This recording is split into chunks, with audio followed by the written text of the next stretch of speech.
David wanted a short intro, so I'll keep it short.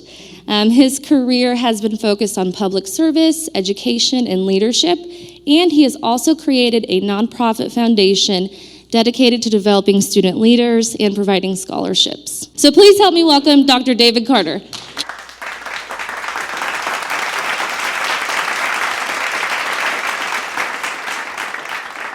Compared with what we ought to be, we're only half awake. I meet so many people, and they remind me of this lion. Still ferocious. I don't think anybody in here would walk up on this lion and say, "Here, kitty, kitty, good kitty, good kitty." You probably wouldn't do that unless there's something wrong with you mentally. I don't know. But you probably wouldn't do that. Still ferocious, but he's only half awake. He's only half awake. Compared with what we ought to be, we are only half awake. Half awake, not fully awake. I'm here to wake you up today. And I can tell for most of you coming into this, you're like, what just happened? Hello, here to help. Compared with what we ought to be, with what you ought to be, you're only half awake. You're not fully awake. You wouldn't be sitting here if you were. You're only half awake, though. The question is, how do you get wide awake? Wake. How do you get wide awake?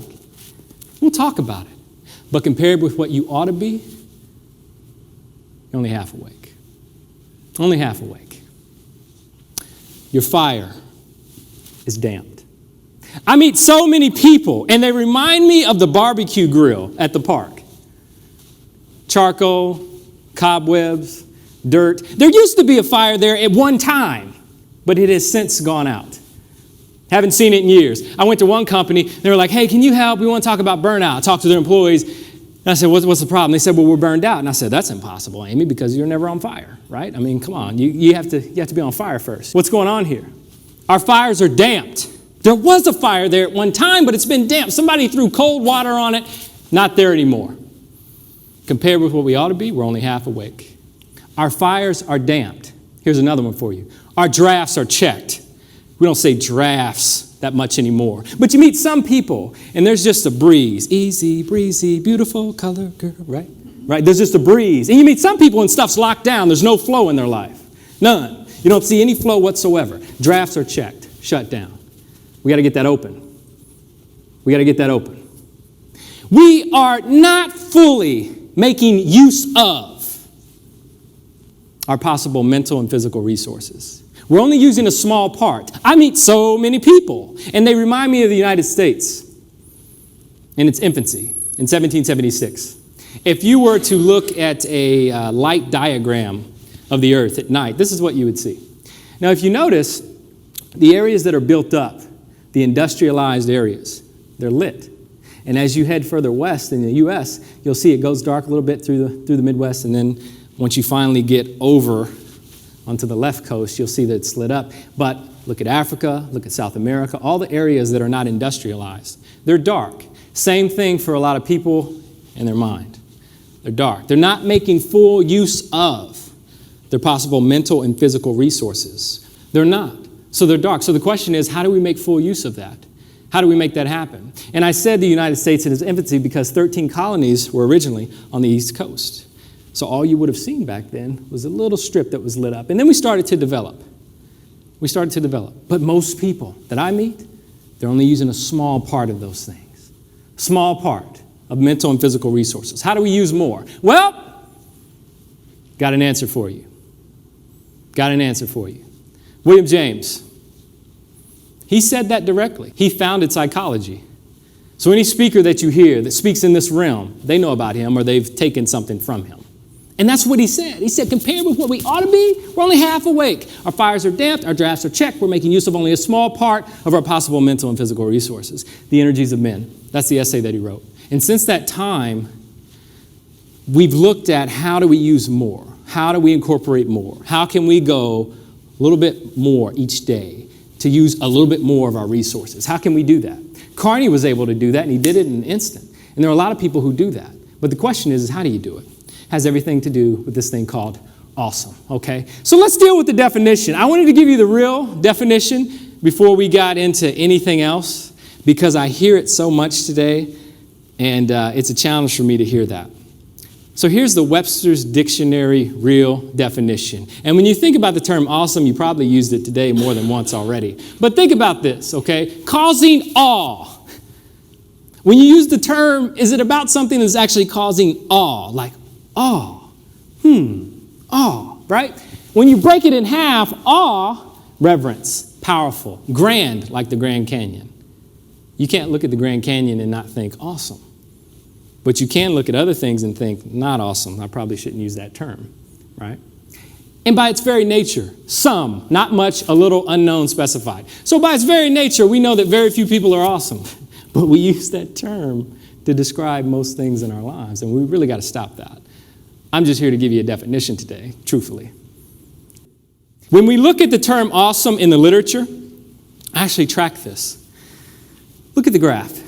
From the time of 1860 up until today, you can see the steady climb. When you look at the literature, though, this is all the publications since that time, all the books that have been published. You watch the term awesome, and you watch it steadily rise over time until today. And we use it to describe just about everything, including ourselves. And we should probably stop doing that. But in the literature today, it's found everywhere. And I'm baffled by that. Because when I look at the real definition of awesome, I'm like, I really don't think that meets the criteria. I really don't think that meets the criteria. So why do we continue to use it? Because we need a new definition. And we need to talk about, I don't know, what's not awesome. So a few tidbits here. What's not awesome? I'm glad you asked the question. I appreciate that. Number one, your broke brother-in-law is not awesome.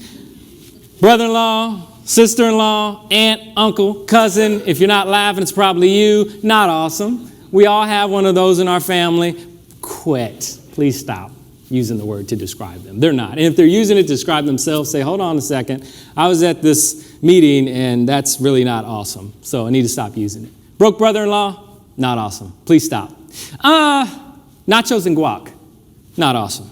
If you stand in the food court at any college or university, this is all you'll hear. Dude, it's so awesome. Nachos and guac are awesome. Probably hear it today. So awesome. I don't know what's for lunch, but so awesome, right? You hear it all the time. Nachos and guac are delicious. Don't get me wrong. Love some Mexican food, but they're not awesome. Got to quit using the term, folks.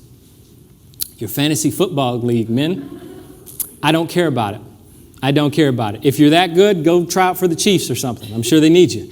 Nobody cares about your fantasy football league. It's not awesome. Leave the fantasy stuff to wizards, all right? And I'm talking to the men today, and I'm sure your better halves will appreciate that. Nobody cares about the fantasy football. It's not awesome. Stop using it, please. Your unhealthy obsession with Star Wars, men and women. I'm using both of you today on that sidebar. You know, there was a storage facility here in town just off of 21st some years ago, and I drove past it, and on the sign, it said, you're 40 now. It's time to put up the Star Wars collection. It was for a storage facility. I thought that was pretty good. Not awesome. Really not. It's okay, but it's not awesome. Watch that. Putting reindeer antlers on your cat, not awesome. For those of you who have a house cat or a puppy, maybe cute. We can describe it as cute, but not awesome. And I will neither confirm nor deny if that's my cat or not. But I'm just setting the precedent for it. I mean, what kind of man puts reindeer antlers on a small cat, right? Who does that? It's not awesome, though. I never said that to him. I never said, hey, you're awesome. I never said that, although I try to motivate him every morning. What's the point? There's this thing called the overconfidence effect. It's a bias in psychology. It actually exists. It's well established in psychology, going back to William James till the present day. What does that mean? That means that we always overestimate our abilities, and we're usually wrong.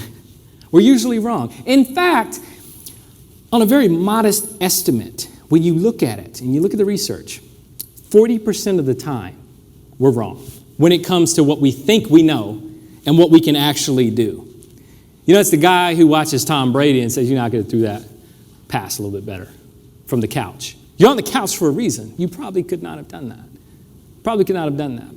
It's the person who looks out and critiques something, but they don't have the ability to actually do it or to do it better. It's the person who thinks they know something. You know, they just think, oh, well, yeah, I probably know that, or I could have done well on that test, or I could have.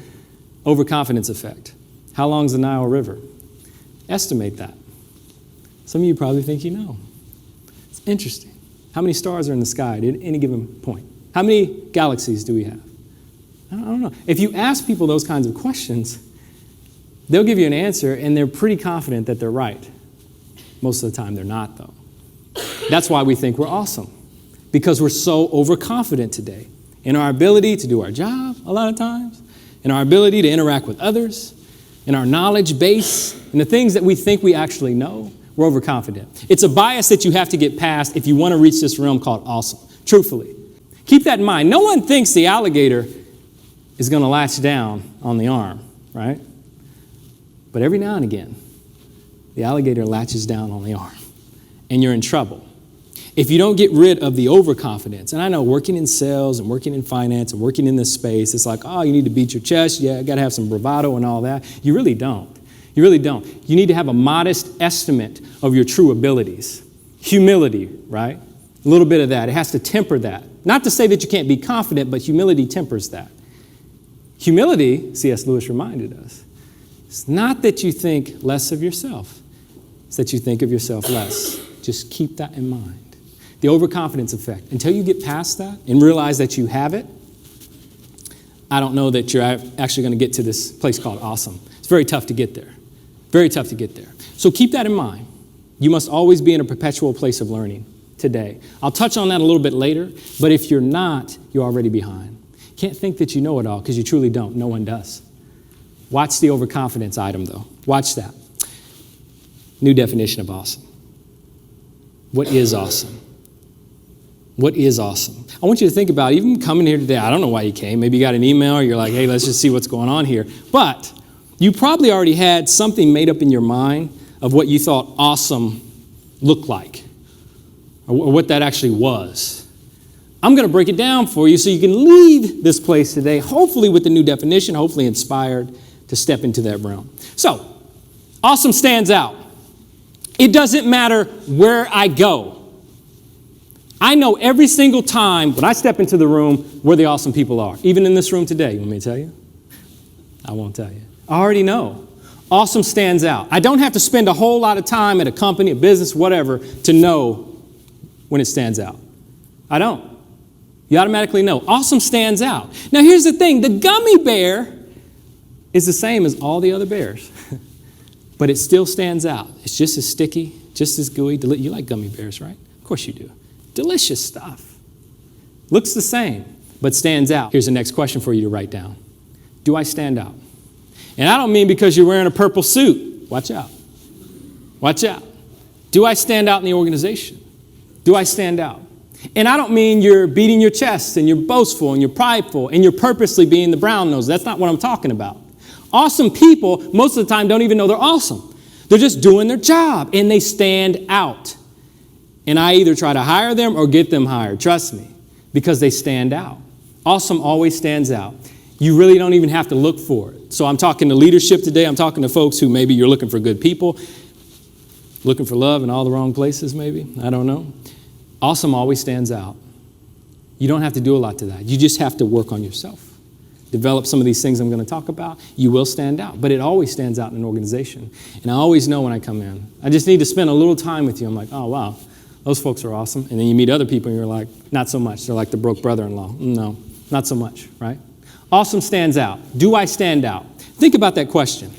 Awesome always gets a statue. Always gets a statue. If you were to get off the plane in Hong Kong, make your way down to Victoria Harbor, you'd see this statue. Help me out, sir. Who is that? Bruce Lee! $1 billion. All right, you got it right. What's your name? Kyle. Kyle got it right. Kyle said Bruce Lee. That is true. And some of you are like, well, why did he get a statue? Maybe you weren't thinking that at all. I don't know. Awesome always gets a statue. Is it because he died at the age of 32? Is it because he had a 1-inch punch? No, because it was very hard to replace him. Second question for you. Am I replaceable? Or am I irreplaceable? However you want to put that in there. Or am I indispensable?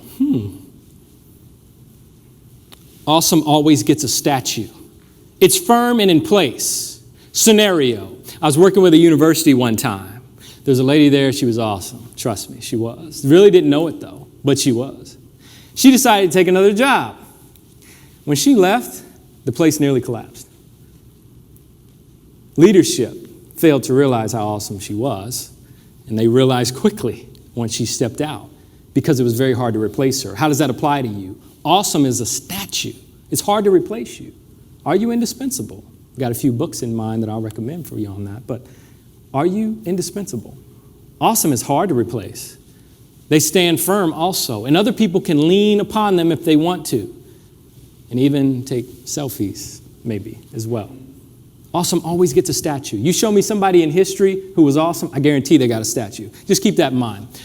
Awesome emerges in service, personal hero. You know, the thing about Mother Teresa, she wrote a bunch of letters to the Catholic Church, and eventually they said, yeah, you can go out and help the dead, the sick, the dying, and the poor, and the lepers. You can do all that. And she said, okay, well, here's the next thing she did not do. She didn't form a committee and say, I wonder who we should help first. You know, people come to me like, I wonder what I should do first. Get to work.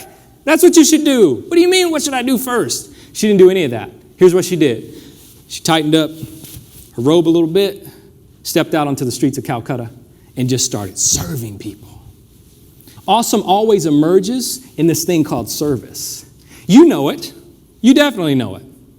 You can think in your mind of a place you no longer go to because the service was so terrible. An airline you probably no longer use because the service was so terrible, right? You know that. It emerges in service. So when I look out and I'm talking to people working in a particular organization or working for themselves or whatever else, I check the service. How's your service? I will visit your location if your service is excellent.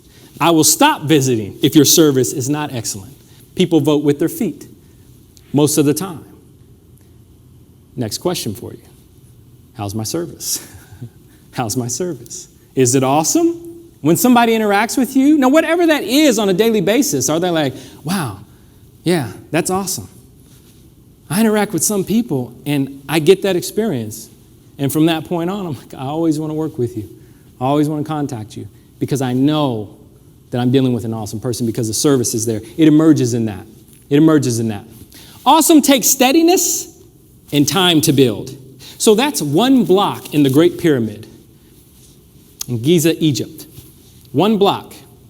It's 2.5 tons. It's made up of thousands of blocks. That structure was old when Moses was walking the earth. It was ancient.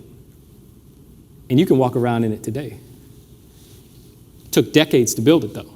But once it was built, oh boy. Awesome takes steadiness and time to build. Question for you, what am I working on? Answer yourself, hopefully. What are you working on? This is built over time. It doesn't just show up. The Mother Teresas of the day, the Bruce Lees of the day, the Carneys of the day, whoever you want to use and throw in there. It took them time to get there. But once they got there, boy, you're looking at something pretty awesome at that point. And still to this day, I had no idea until I went and stood at the foot of that. I mean, I saw it on TV and those kinds of things. I saw it in a textbook. But when I stood there, I was like, wow, this is awesome. I had to say it. I was blown away. Never seen a structure like that before. Not that was ancient at the time of Moses. Something to think about. The daily manufacturing of awesome. I want to walk you through a process. Daily manufacturing of awesome. 2 men sat down in a room in 1961 and they talked about changing the world forever. He looked at the other man and here's what he said to him. He said, what is it going to take to put a man on the moon in this decade? What's it going to take, Jordan, to put a man on the moon in this decade? Don't look too closely, Jordan, you get hypnotized. He said, what is it going to take to put a man on the moon in this decade? And the man that he was talking to responded with 5 words that have everything to do with what I'm going to discuss and have everything to do with you actually stepping into this space called awesome. Some of you are there, I get it. I'm just trying to help. The man looked back at him, deeply into his eyes, as Jordan was doing with me, and he gave him 5 words. What does that say, Jordan? Say it to me. The will to do it. The will to do it. That's it. The other man was Dr. Werner von Braun, German rocket scientist. You check me on that. They didn't get into any of the technicalities of putting somebody on the moon, and the technology didn't exist. The will to do it. I love it. And it's true. It actually happened. He said that to John F. Kennedy. Kennedy said, what's it going to take to put somebody on the moon? We got to beat Russia. He didn't go into any of his theory. Professors, he didn't get any of that. He just said the will to do it. If you have the will to do it, you can do anything. Nothing's impossible in that space, and I'm telling you because I've come from a place where, trust me, everything looked impossible. It can happen. He just said the will to do it. If you have the will to do what I'm talking about today, you will do it. You will excel at advisors. No pun intended. You will excel. The will to do it. Let's talk about breakfast. Eggs, bacon, and toast. Eggs, bacon, and toast. Do you like eggs, bacon, and toast? You know, I like breakfast too. I don't eat it a whole lot. Most of the time, I'll have some coffee and a few things, but I don't eat it a whole lot. Breakfast, though, before 1964, looked a little bit like this. Eggs, bacon, and toast. If you start your day the Gergich way, eggs, bacon, and toast. People sat down, they had their food, talked to little Johnny or Beaver, and said, how's things going, Beaver? Some of you know what I'm talking about. Hey, what's going on today? They had breakfast. That changed, though, and has everything to do with this thing called awesome, because I actually research it. I look in the history books for some of this stuff. After 1964, Pop-Tarts were introduced. In fact, what's amazing about that is they ran out of Pop-Tarts. They ran out of Pop-Tarts when they produced them because they didn't know how popular they were going to be. Question for the people in the room is, why were Pop-Tarts so popular? Anybody know? It was quick. Somebody said, who said it? A+ to you. A+ to you. I got a prize for you today. I really do. It's in that bag. You got to wait a little bit, though, okay? A+. It was quick. Why? History had shifted. History shifted. There was a time in which a lot of us were farmers. We were agrarian. We didn't live in the city. We didn't live in the suburbs. So we had time in the morning to do certain things. Pop-Tarts, though, spoke to the revolution that occurred, meaning people no longer had time in the morning to develop what I'm going to talk about. Awesome. No longer had it. Pop-Tarts sold out. In fact, I know you can't read that too well. Don't worry, I'll send it to you. It's an apology letter saying, I'm sorry, we didn't know that these would be so popular. Sold out. Sold out. Interesting stuff. How do you prepare for the day ahead? Next question for you. How do I prepare for my day? Oh, that has everything to do with being awesome. How do I prepare for my day? What's your morning routine look like? Eggs, bacon, and toast? Pop-Tart. Some of you are like, I ain't got time for a Pop-Tart. If you read the directions on Pop-Tarts, it's like 60 seconds. You don't even have 60 seconds. You're just out the door. Some of you just wake up, slap toothpaste on your face and run out the door, right? That does not cultivate awesome, people. It does not do that. What's your morning routine look like? Are you a pea shooter or a knocker-upper? No sexual innuendo intended there, just kind of sidebar. These are real jobs. I can't make this stuff up. Real jobs, they existed. They existed during the Industrial Revolution, and they existed until 1970. Check me on that. For the ladies, you might have been a pea shooter. Their job was to go around to houses and, through a bamboo rod, shoot small rocks and other items at windows to wake people up. That was their job. Because people were now working in the industrial complex, working in factories, and they had new jobs. So they no longer could get up on their own because the new job had new demands, and they didn't know how to interact and engage with that. Yes, or you would have been a knocker-upper. That's the real term. Now, I know I got a brother-in-law. His name's a knocker-upper, and it does not stand for any of those things. Just yay, I'm just saying, that was his name. We're like, yeah, Mike, the knocker-upper. Anyway, men would have been knocker-uppers. This is England, by the way. Also, this happened in Ireland as well. Somewhat in the United States, didn't take off as much, but it did.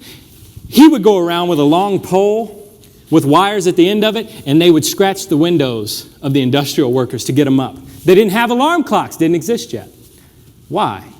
Work had shifted. Morning routines had shifted. You think those folks who needed this were awesome? They were not. They needed something else. They needed something else. The space sets the pace. The space sets the pace. Your space in the morning will set the pace for your entire day. I guarantee it. I guarantee it. What you listen to in the morning, what you read in the morning, if you actually read, will set the pace for your entire day. I don't watch the news, really don't listen to it. I'm informed, but I'm not ignorant. There's a difference. There's a difference. The space sets the pace. How do you prepare for your day before you ever get here? You should be ready to party before you ever get here. You say, I know, but I got all the... Don't worry. We'll straighten that out. The space. A lot of people are frustrated because as soon as they get to work, now they're just getting warmed up. Now they're just getting started on things. It's too late at that point. Not if you're going to cultivate awesome. It's too late. Now I recommend some books. You'll get them, but I'm telling you, what are you doing before you ever get here? You got to be ready. That's how you cultivate awesome. What don't you know and what could you know in that time before you get here? And how do you need to rearrange your life to get there? I'm glad you asked because I'm going to deal with it. Awesome starts early, though. Keep that in mind. You create the space between you and the day. There must be a space there. The only time I've ever been off, and trust me, it happens, is when I don't have that space. Something weird happens. I'm in a different time zone, whatever. If I don't have that space and I try to protect it, I feel off for today. I really do. I've got to have that space before I ever get started. I was waiting on you guys today at 4:30. I was waiting on you. I was like, I can't wait till I get there. I can't wait. I can't wait. I really can't. Formulate strategy, prepare your mind, and set your mind. You've got to do that. It starts early. That's why awesome is so important, because it starts early, and you have to cultivate it in that time before you ever get here. I'm telling you. Everybody I've met who's extremely successful in whatever they do, and success doesn't really have a whole lot to do with money. Don't hear that every time, monetarily speaking. Although, if you are successful, that'll probably come to you. Here's the point, though. Wherever they're successful at, could be an athlete, could be an entertainer, could be an accountant, I don't care. They all have a certain routine that has set them up for that. Awesome adapts to change. Change is coming. Awesome adapts to change. How are you doing today, sir? I'm doing very well. What's your name? Alex. Alex, what is that? Blockbuster membership. A Blockbuster membership card, 1998, baby. You see my name. Call me. Give me a holler. Alex, can I use that card today? No, I cannot. Because awesome adapts to change. Blockbuster did not adapt to change, so I can no longer use that card. I scanned it in. I still have it, though. Kind of weirdo, right? I still have it, hoping I could use it. I can't, because Blockbuster did not adapt to change. Blockbuster earned $800 million in the year 2000 from late fees. Guess what, though? Awesome people are not late. They're not late, with the exception of two. And I'll tell you who they are, with the exception of two people. Awesome people are not late, though. Are you on time for your job here? So important. What's the most important thing ever? Time, right?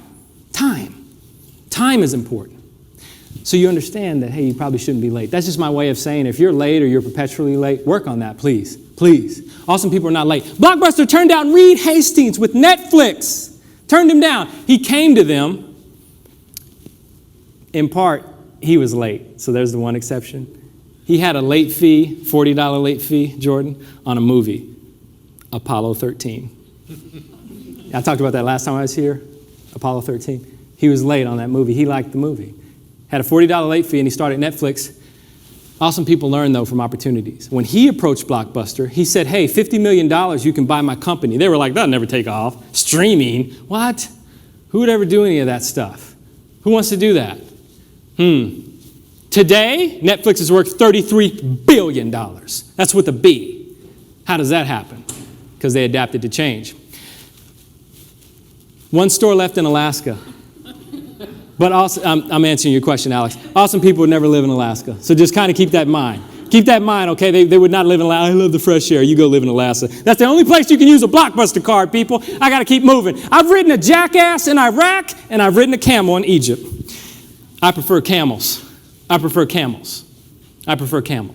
Now, the donkey is a beast of burden, but it cannot adapt to the client. You train horses, right? Only so much they can do in the desert. The camel, though, can adapt to that. They change, they adapt, they master, they excel over the long haul. It's an amazing creature. Ugly, but an amazing creature, though. You want to be a camel, folks. I don't care if you're a thoroughbred horse. They don't make it too long in climates that are harsh. You're in a financial climate right now, but you're in a lot of challenges. How are you going to make it? You must be able to adapt to change over the long haul. You got to be able to do that. So I prefer the camel, not the donkey. I could just say this. Well, it's kind of in your packet. Ask yourself, I'll be nice, are you a camel or a donkey? Just ask yourself that question, all right? Awesome is the exception. It's not the rule, and that's actually your advantage. It's your advantage. When I meet people who are quote-unquote like huffing paint or something, I don't really, I care, but I don't really look at it and go, oh, wow, why? Very few people are awesome. That's my point. And that's your advantage. If you do some of these things to stand out, and I got 3 points, and I'll move forward. If you do some of these things to stand out, that's your advantage. So many people are not going to do any of this. I understand that. I do. But there are the William H. Carneys of the world who will actually do it and move forward into a new realm, and they'll be successful, and I hope that's all of you in this room. They will do it. That's your advantage. Keep that in mind. So 3 signs of awesome. Blank your income, profit, sales, service, whatever you want in 1 year or less. Awesome people are consistent, not congruous. They're consistent. Abby, do you remember that I used to eat lunch at Washburn? What did I have for lunch every day? Tuna, baby carrots. Okay, but you got the tuna packet, Yeah. right? Every single day. Still do. Eat the same thing for lunch every single day. I don't change on that. Today I might. I might today. Consistent, not congruous. You show me somebody that's awesome, I'll show you consistency every single time they're consistent. I can count on them. I love coffee. I love local coffee shops, but I don't always go because they're not consistent. People still go to Starbucks because they know that chai latte is going to be on point every single time. Question for you, am I consistent? Am I consistent? Move forward. Awesome people compliment. They don't complain. Please remove the complainers out of the room. I can't stand complainers. Question for you, what's the last thing I complained about? Note card's getting full, right? For a point. They complement one another. They complement their organization. You should be saying to everybody, I work for the best possible organization in the world. People, Advisors Excel, do you? You should be complimenting your fellow coworkers, your colleagues, your team. Not complaining. Awesome people create instead of compete. This is why that's so important. They create instead of compete because you're going to get to a level in life, I hope, for everybody in here. Nobody in here has reached their peak. I'm talking to everybody. For somebody, I'll use an example you understand. Somebody like a Michael Jordan or somebody like a LeBron James. I'm just using these examples that you understand. Who are they competing with? Nobody. They've reached the top. So they have to constantly create. Who was Steve Jobs competing with? Nobody. He had reached the top. The only thing left to do is create. What are you creating? It's a question for you. What am I creating? Or am I competing? I don't compete with people in this space. A lot of people do certain things. That's cool. I'm trying to create. That's it. Awesome people create. The bookend approach to awesome. You're going to get this, as I said, in an email following. And I just want to share this with you because I discovered it from Ben Franklin. And I applied it to my life. And all these wonderful things really started to fall into place after that. But here's what he said in his autobiography. Every part of my business should have its allotted time. Now, to quote a great philosopher, Jay-Z, I'm not a businessman. I'm a businessman. You are a business. I'm not talking about advisors. I'm talking about you are a business. You personally are a business. You have to schedule your life that way. How are you doing in certain departments in your own business, right? Here's what he did, though. He scheduled his day this way. It's within that space that I'm talking about, where awesome is actually cultivated. If you know anything about Ben Franklin, don't have time, trust me. He's a very awesome individual, did a lot for us. He started the day by saying, what good shall I do this day? Are you starting with a question to get the motor running? And what time are you starting? You can see for him, basically 5 a.m. is how he cranked it out, but I'll give you some space there. Had his time, set the strategy for the day, actually had breakfast, then he went to work, then he had probably a tuna packet, I don't know, but he had his lunch, okay, overlooked things, and then he went back to work, and then he had his evening, and he asked himself, what good have I done today? Then he finished things out. There's so much more I could say on that, but here's the point. As he illustrates, and you'll get this, he said he found a lot of flaws in his life when he started this, but he began to work on them and develop them and actually to cultivate himself into becoming, quote unquote, awesome. All right, 6 steps of peak performers. I see this. Dr. Garfield wrote a book way back in '86, but it's still the best today, which is why I recommend it on peak performers. Who's Dr. Garfield? So glad you asked. He was a mathematician, and he was working on a project which caused him eventually to write this book and these 6 characteristics. And again, you'll get these because I know you might struggle to copy them down. He was working on a project, and everybody on that project was fully awake. Their fires were lit, They had the draft going. They were using all of their mental and physical resources. What was the project? Apollo 11, to put a man on the moon. And he was like, why is everybody so incredible? And he found these 6 things. They were motivated by mission. They took results-oriented action, self-management through self-mastery, team builders, course correction, and they managed change effectively. All of that was into play. I encourage you to read the book. I'm getting out of time, so I need to move forward, but I want to develop those a little bit more. Catch me after this, and I can for you. But all those 6 steps are into play. Do you have any of those traits? Are you cultivating any of those traits? It's important. She don't know she's beautiful, Alex. Never crossed her mind, even though time and time I told her so. Sammy Kershaw, you know country music. Get out of here, right? Maybe. I'll tell you a story. You probably don't know this, and that's my point. Because you don't know you're beautiful, you probably don't know you're awesome. But George didn't know that either. Here's the other exception to being late. Reed gets a pass, George gets a pass. At the beginning of World War II, George woke up for class at Berkeley, statistics class. He wakes up and he's late. True story, by the way. He's late. Finally gets to statistics class, mathematician. Gets there, 2 problems written on the board. He's like, oh boy, homework. Takes it down. Leaves. True story. He just died a few years ago. Leaves. Does the problems. Takes them to his professor. You know professors. Professor like, all right, put it in the pile. Put it in the pile. Right? A few weeks later, like the police knocking on his door, wakes him and his wife up. It's the professor. Professor goes, do you understand what you turned in? George is like, no, what did I turn in? He said, these 2 problems. Mathematicians have been trying to solve them for years. They were considered impossible. How'd you do it?